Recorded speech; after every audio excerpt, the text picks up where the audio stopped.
Welcome to the Deep Dive. It's Monday, July 7th, 2025. We're just a few days past Independence Day. And wow, what a week it's been. Just packed. Absolutely. We saw this colossal budget bill finally get passed, and then these widespread protests really capturing something about the American spirit, you know? Definitely. So our plan today is to, well, dive deep. We've got a stack of sources here, reports, reader accounts, some really sharp analysis. And we're going to unpack it all. Yeah. Look at the winners and losers from the budget bill, the sheer logistics of some of these government plans. And how people are making their voices heard right across the country. Think of this as your shortcut. We want to give you those aha moments, help you really get what's happening and, crucially, what it means for you. Okay, so let's start with that bill. The big, beautiful bill, as some sources called it. Right. It passed the House. It had already cleared the Senate, but the House vote was tight. Really tight, 218 to 214. Yeah, and interestingly, you had two Republicans, Brian Fitzpatrick from PA and Thomas Massie from Kentucky, who actually crossed the aisle, voted with the Democrats. Which is pretty notable on a bill like this. And then there's the Freedom Caucus. They made a lot of big, bold statements beforehand. They did, but in the end, they voted for it, which led to Representative Derek Van Orden saying something like, "We're not a bunch of little bitches around here." Yeah, though our sources kind of pointed out that, well, maybe they did yield a bit, despite the tough talk. Shows that tension, doesn't it, between the public stance and the legislative reality. Absolutely. And what about the concessions they claimed? Well, the analysis we're seeing suggests they were maybe more symbolic than substantive. Right. Like, they said Trump agreed to use executive orders to ditch renewable energy credits. But the sources point out, okay, one, Trump was probably going to do that anyway. Two, the actual cost of those programs, it's tiny. Like a drop in the bucket compared to these trillion-dollar deficits we're seeing. And three, Democrats will likely just bring them back later anyway. So maybe not the huge win they portrayed it as. And there was another win. Something about a trip to the Oval Office. Yeah, Trump invited them over, gave them autograph stuff, photos, other things. Our sources had a little fun with that, didn't they? Speculating about signed cologne, maybe Trump Bibles. Or even knee pads for the next round of negotiations. It does sound like the substance was maybe a bit thin on the ground there. Which really brings us to the question, was this a big win for Speaker Mike Johnson? The sources seem pretty skeptical, actually. Yeah, I mean, the bill itself, largely written over in the Senate, not the House. And getting those Freedom Caucus holdouts in line, it seems like that was mostly Trump, you know, with his mix of promises, threats. And merchandise. And merchandise, right. The analysis basically suggested the outcome might have been the same, no matter who was Speaker. Even staff doxandado, as one source put it. Ouch. That's pretty pointed. And speaking of Johnson, there's this odd detail about his official portrait. Oh, yeah. What was that? It's got the Washington Monument, like, really prominently in the background. Yeah. And one source offered this, let's say, symbolic interpretation, calling it the nation's most famous phallic symbol, a metaphor for the presidential penis. Wow. Okay. That's quite an interpretation. Raises questions about political messaging, I suppose. For sure. And speaking of challenging power, Independence Day wasn't just fireworks this year. No, definitely not. Our sources focused a lot on these protests. Hundreds of anti-Trump demonstrations planned, mostly in blue cities, but even popping up in red states, too. The return of No King's Day, as they called it. Right. The Women's March was a big organizer, but others were involved, too. And the core message seemed to be about freeing the U.S. from rule by and for billionaires. And they were right on the money about Trump signing the budget bill on his deadline, weren't they? They were. The sources also had some practical advice for protesters. Like what? Things like, you know, try to stay positive, it has more impact. Tell someone where you're going, check in. Makes sense. And be cautious if you're not white or a natural-born citizen. Concerns about a government that might disappear people. That's a direct quote from one source. Chilling. And always bring water, of course. Basic protest rule. Absolutely. It really underscores this idea that the right to protest, to question leaders, it's maybe the most important part of the American system. It's what sets it apart from, you know, kings and monarchs. And we got some really fascinating firsthand accounts from these no King's Day events. Yeah, like in Inver Grove Heights, Minnesota, the official event got canceled because of threats against lawmakers. Wow. But over 250 people showed up anyway, and the mood was apparently remarkably positive despite everything. One person said it was their first protest, felt therapeutic. That's powerful. What about elsewhere? Colorado Springs saw a big crowd, 4 digits. People felt invigorated, spirits lifted just by connecting with others. And it even went international, right? London. Yeah, they had no kings protests against Trump happening at the same time as King Charles's birthday parade. So they dubbed it One King or No Tyrants. Very clever. That is clever. And California. Burbank saw thousands at the Pasadena rally. Peaceful, apparently spilled onto the streets until police closed them, described as extremely peaceful. Lots of signs, I bet. Oh, yeah. Witty ones, vulgar ones, in different languages, singing, dancing, chanting, drumming, and, so much cowbell. You gotta have more cowbell. Apparently, it felt very organic, apparently. No big ceremony, no central leader, just people showing up. Any counter-protests there? Just one mentioned someone in Rolls-Royce gave them the finger, and the protesters just laughed, apparently. Good for them. But what really jumped out at me from the sources was the turnout in some really red areas. Oh, definitely. Like McHenry, Illinois, described as very red. In the numbers. Estimated 10,000 plus people, lining sidewalks for nearly a mile. Enthusiastic. 10,000? That's huge for a rural town. Massive. And most drivers were honking in support. Only 2 counter-protesters seen. And the source specifically noted, none of the usual coal-rolling-in-your-face Magier response. Wow.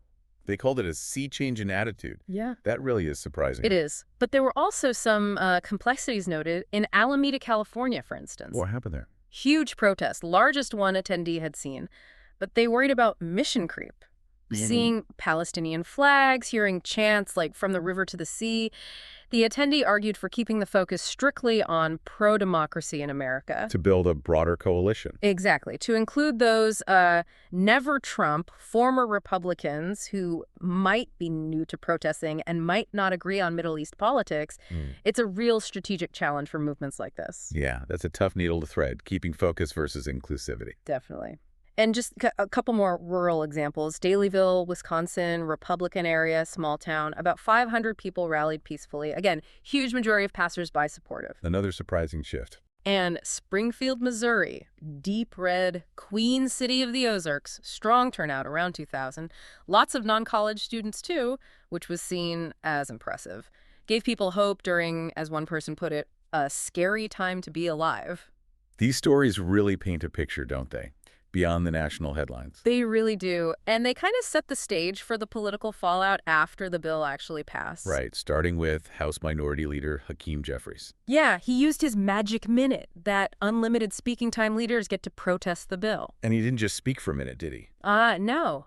Try 8 hours and 44 minutes. A new record. Almost 9 hours. Yeah. What did he do for all that time? He read from binders, just pages and pages of personal stories from Americans who'd be negatively impacted by the bill. So basically sending a few clear messages. Exactly. 1, Democrats really hate this bill.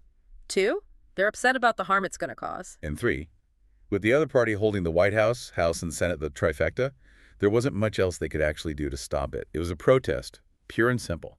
But he still got flack for it, right? Yeah. From both sides. Yeah.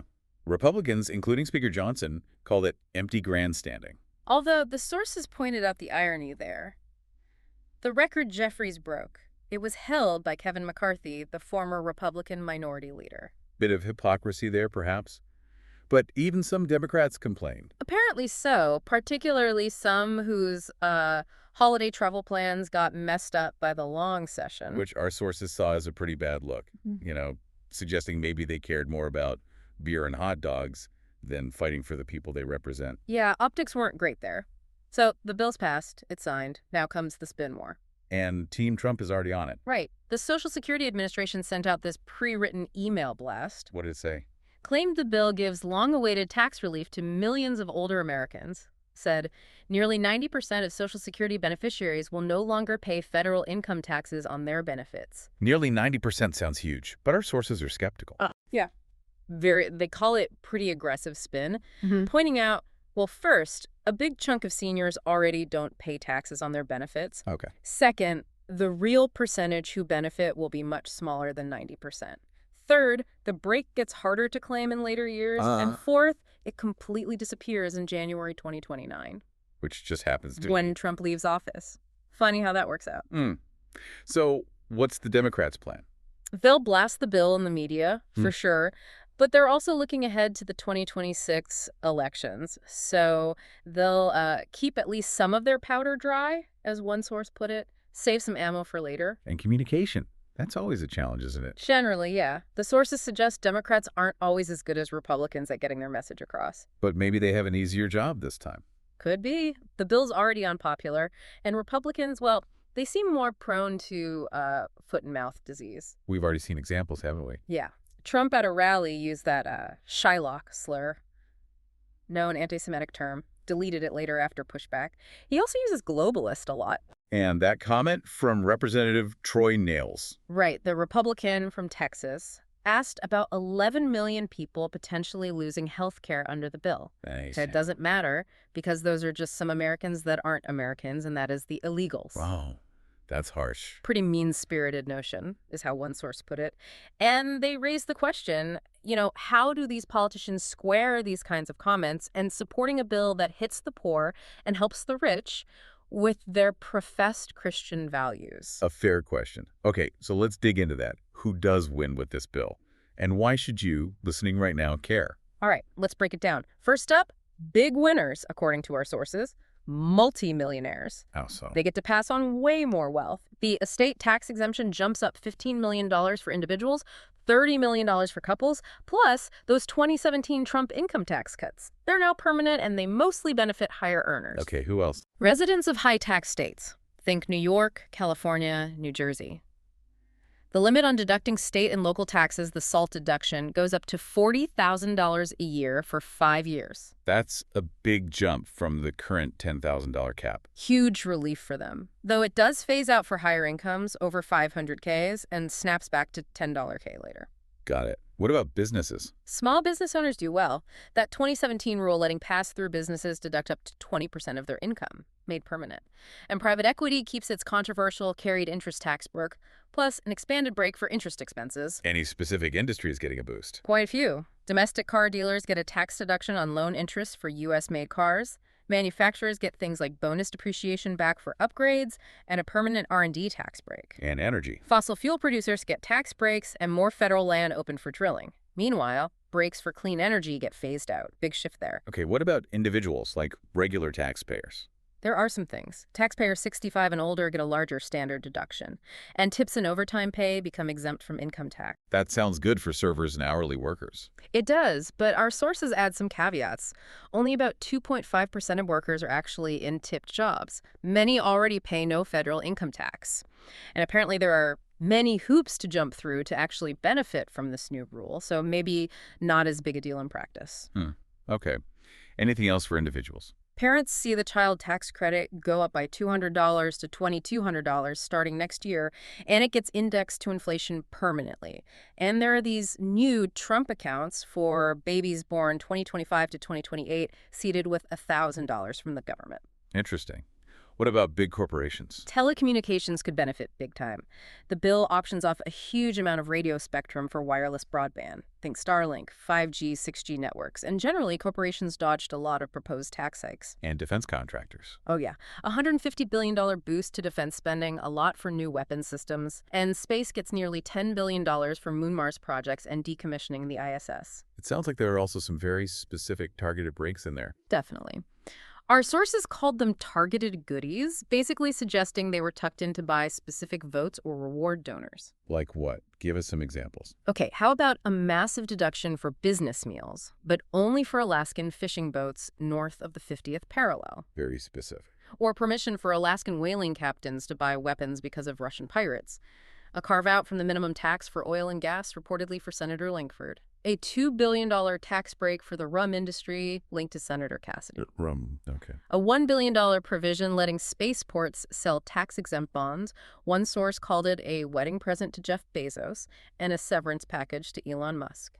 A $3 billion break for real estate investment trusts, maybe linked to a specific donor, and generally support for repealing federal tax on most firearms. It does sound like a lot of specific interests being catered to. It led former Speaker Paul Ryan and Carl Pomerleau from the American Enterprise Institute to say this is a real departure from old GOP principles. They argue for decades against littering the tax code with these kinds of preferences that pick winners and losers. Which brings us to the flip side.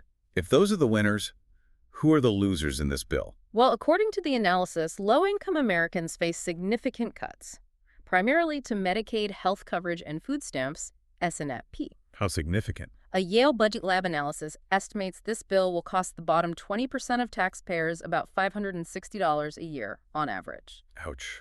How are the cuts structured? New work requirements for Medicaid, unless you're elderly, disabled, or have young kids.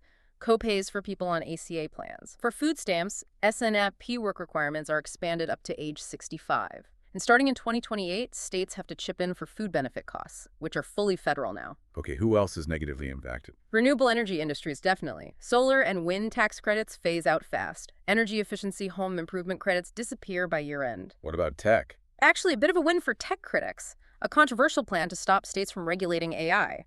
That got removed from the final bill. So electric vehicle makers lose out. Yeah, that $7,500 consumer tax credit for buying an EV is gone. And elite universities face higher taxes on their endowment investment income. The tax rate climbs up to 8% for the wealthiest ones. Anyone else on the losing end? Immigrants face higher taxes through a few provisions.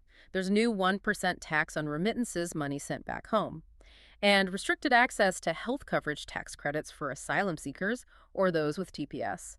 And gamblers, they can now only deduct 90% of their losses against winnings. So you could actually owe income tax even if you broke even or lost money overall gambling? Potentially, yeah. Seems complicated. This really leads into something critical our sources highlighted. Yeah. The growing hunger crisis in the U.S. It's pretty stark. A Morning Consult poll tracked this over 5 years. The number of people saying they often or sometimes have insufficient food to eat, it's now 15.6%. 15.6%, that's huge. It is, and it's up more than 50% just since 2021. And the fear is this budget bill with the SNP will make it significantly worse. Millions could lose benefits. The sources pointed out a disconnect, didn't they? A shameful disconnect, they called it, between record highs on Wall Street and these rising hunger levels. The quote was, 1 out of 7 Americans often goes to bed hungry in the richest country in history, while other people hold $50 million weddings. That's a powerful image. And the scale of the SNP cuts Could eliminate somewhere between 6 and 9 billion meals a year. billion with a B. Billion, which is roughly equivalent to the total amount of food distributed by all food banks in America combined each year. So food banks would have to double their output just to break even. Exactly. And food bank leaders are saying that's completely unrealistic. They just don't have the capacity. And there's a specific impact in rural areas, too. Yeah, this is really important. Many grocery stores in low-income rural areas depend heavily on customers using SNP. So if SNP benefits are cut, Those stores might fail, creating food deserts. Rural residents, including potentially many Trump voters, could find their only local grocery store gone, maybe even their local hospital if it's linked. and the sources doubt people will connect those local closures back to this bill. That was the concern raised, yeah. Whether they'll connect the dots. Okay, let's broaden out. What are some of the wider implications and future battles brewing? Immigration seems like a big one. Huge. Trump has promised deporting 1 million undocumented immigrants a year.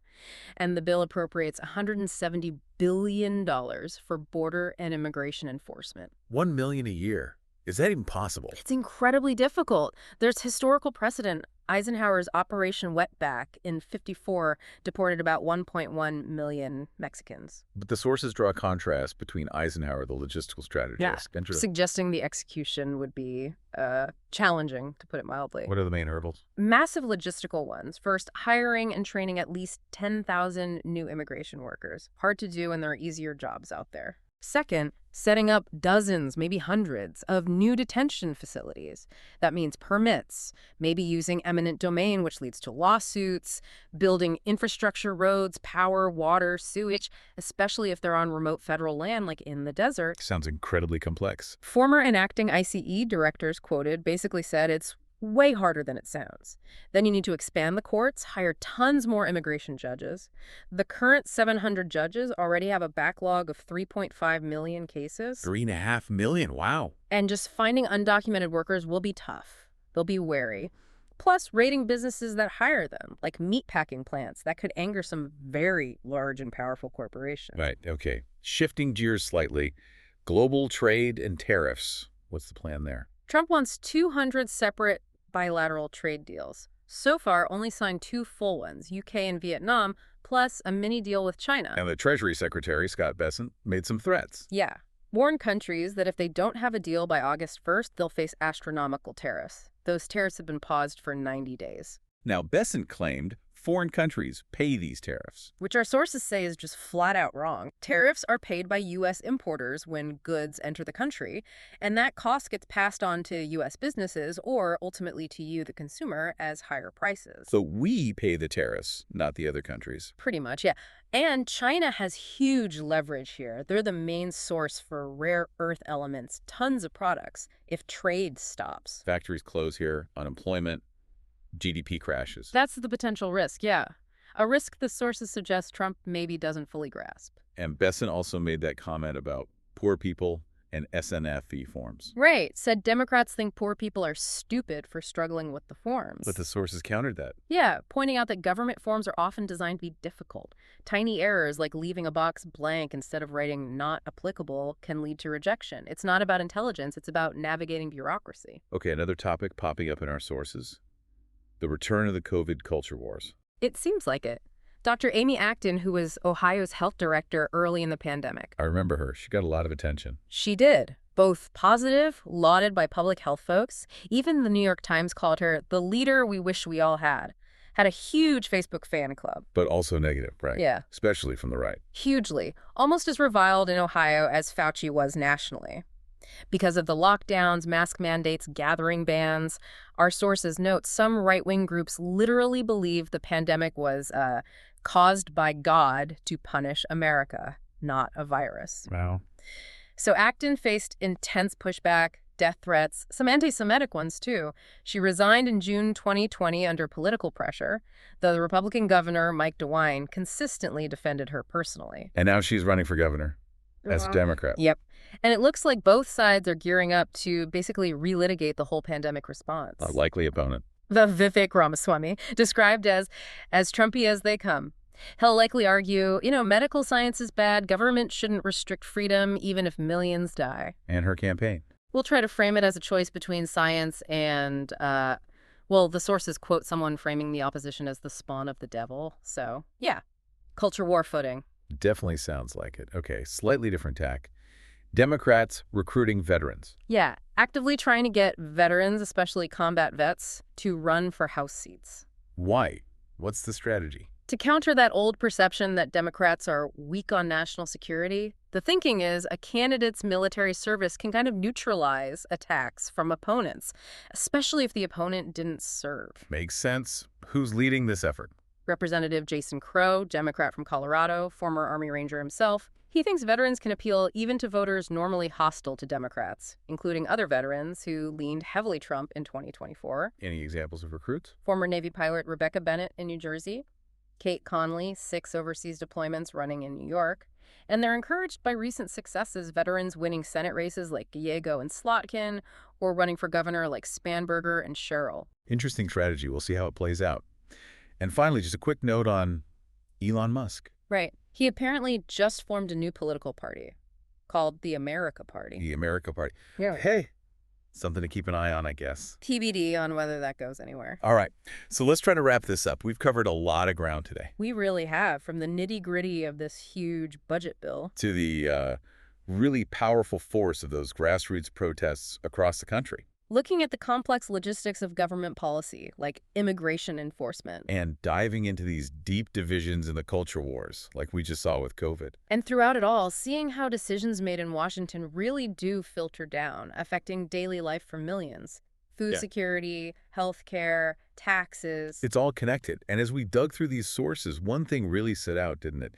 This profound disconnect. Definitely. Between the headlines about Wall Street success and the reality of growing food insecurity for so many Americans. And at the same time, you see this passionate public response, huge protests, people speaking out.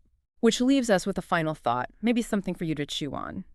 In a society where the impacts of policy are becoming so tangible, so immediate, how long can this gap persist? This gap between the political narratives we hear and the lived reality people experience? Before, a critical mass of people really does connect the dots, as those sources put it, before they demand a really fundamental shift in direction. Something to think about.